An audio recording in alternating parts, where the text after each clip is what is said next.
What's going on, everybody, and welcome to episode 76 of the Book Binge, where this week is a video sort of a long time coming because it was supposed to come out 2 months ago, but then different reading plans and scheduling conflicts and whatnot made it so that I couldn't come out for 2 months just based off of the topic of the video, which of course is the fact that I am starting the Wheel of Time next month in May.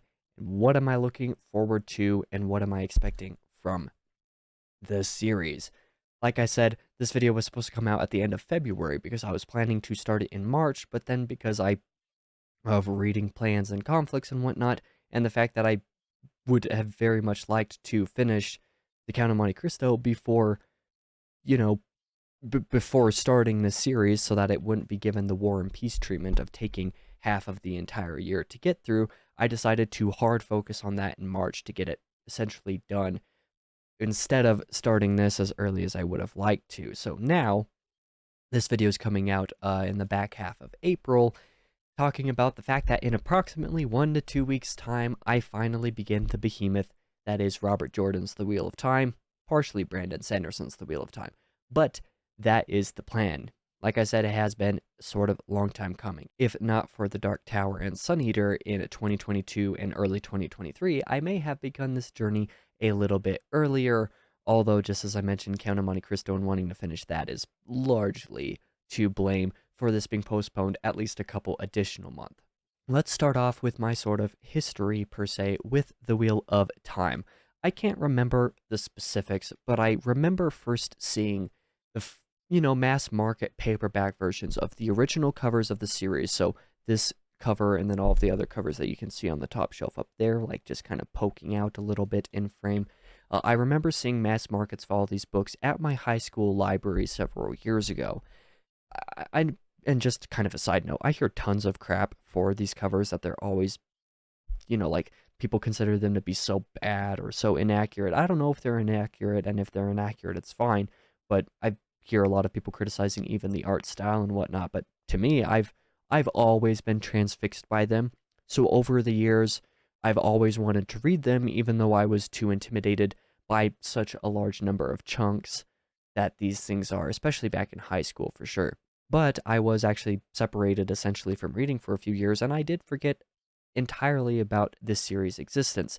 But then I discovered BookTube, like that whole thing happened, and saw plenty of different videos of people talking about Wheel of Time to some degree, and I finally remembered about the series, and my desire to read them has overcome the fear at last over the last couple years because, saw people talking about them. I was like, oh yeah, I wanted to read that series, and now I am finally going to be doing it.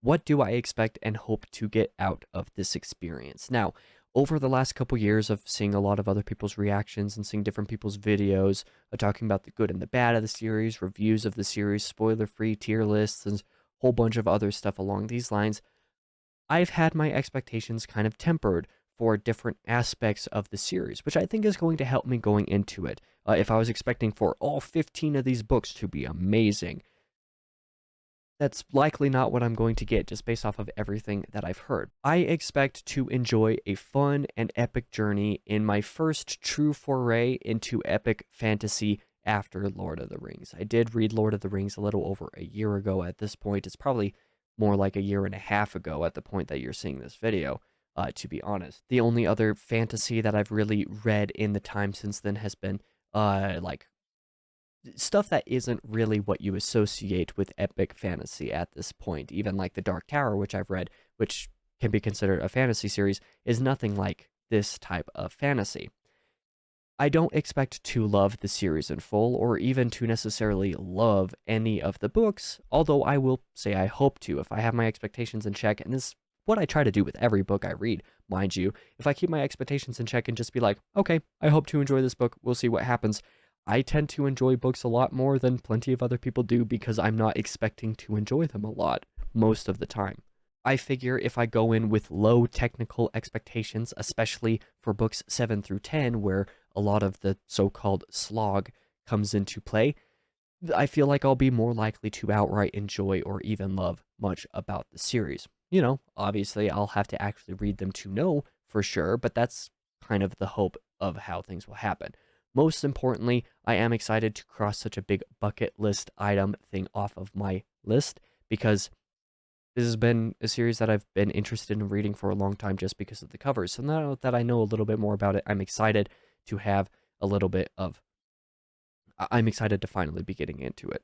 And where all of those expectations, as I mentioned, kind of take charge, I will say, since I mentioned Lord of the Rings, I know that this book has a reputation for following along the lines of Fellowship of the Ring a bit much.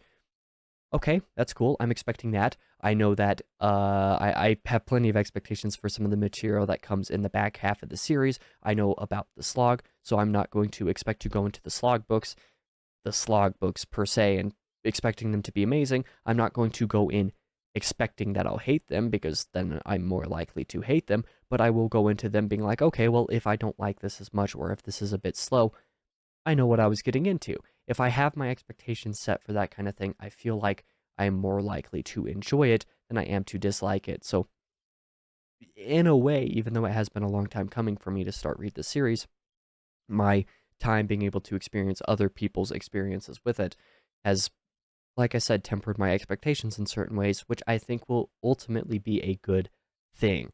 I also know that the Wheel of Time audience is super, super large, so I hope to be able to have lots of discussions with other fans as I work my way through it.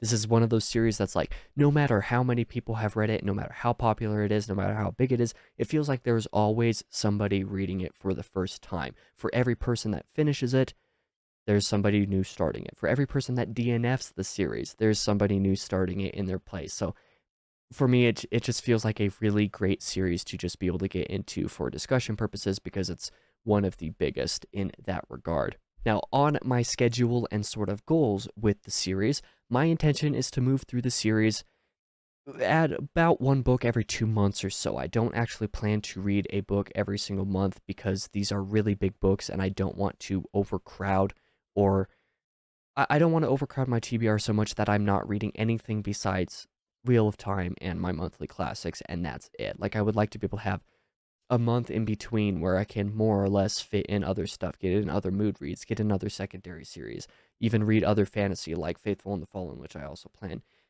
to read this year, pretty much between Wheel of Time books. Give me a little bit of space.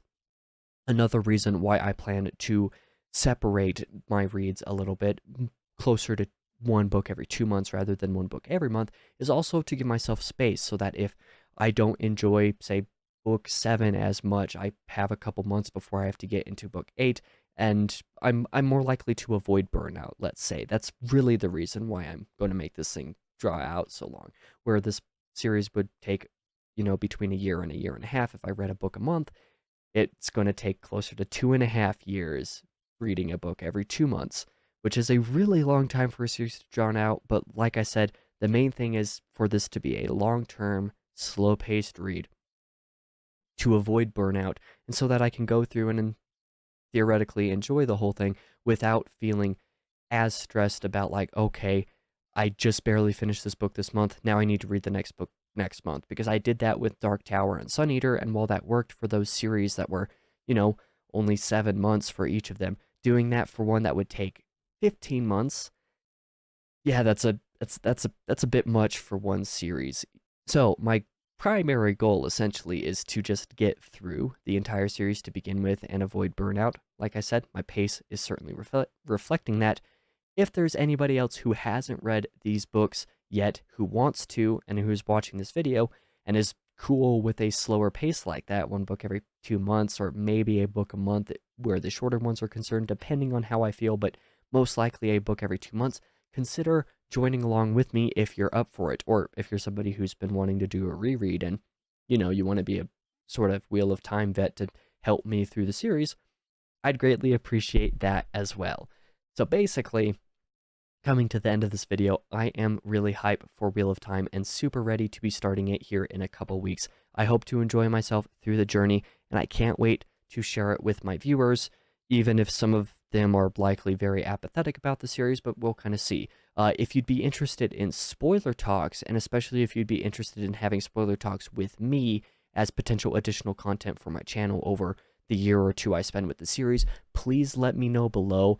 I'm thinking that as I read the series, I might make some of my Thursday book binge episodes, uh, being essentially spoiler talks slash reading diaries. So if there's any of you that might want to participate in some of that, I'd consider trying to make something like that work if any of you are willing, because I feel like that would be fun to do, especially for a series that has been on my bucket list for so long, and that is going to be a part of my channel for a couple years, probably, if not more. So thank you guys for watching. Let me know if you are excited and share what you liked about the series with me the most too, so that I kind of have an idea of some of the things that, I can expect to find in the series. Obviously, keep it spoiler free because I haven't started the series yet. But thank you guys for watching. I'll be back on Tuesday with a review of Pride and Prejudice by Jane Austen. That's a review that I'm excited for because it's going to be different than all of my other reviews have been, specifically because of the way that the book was different for me as a reader than all of the other books I've read have been. So I hope you are excited for that because I'm excited for that. But I'll see you guys next week.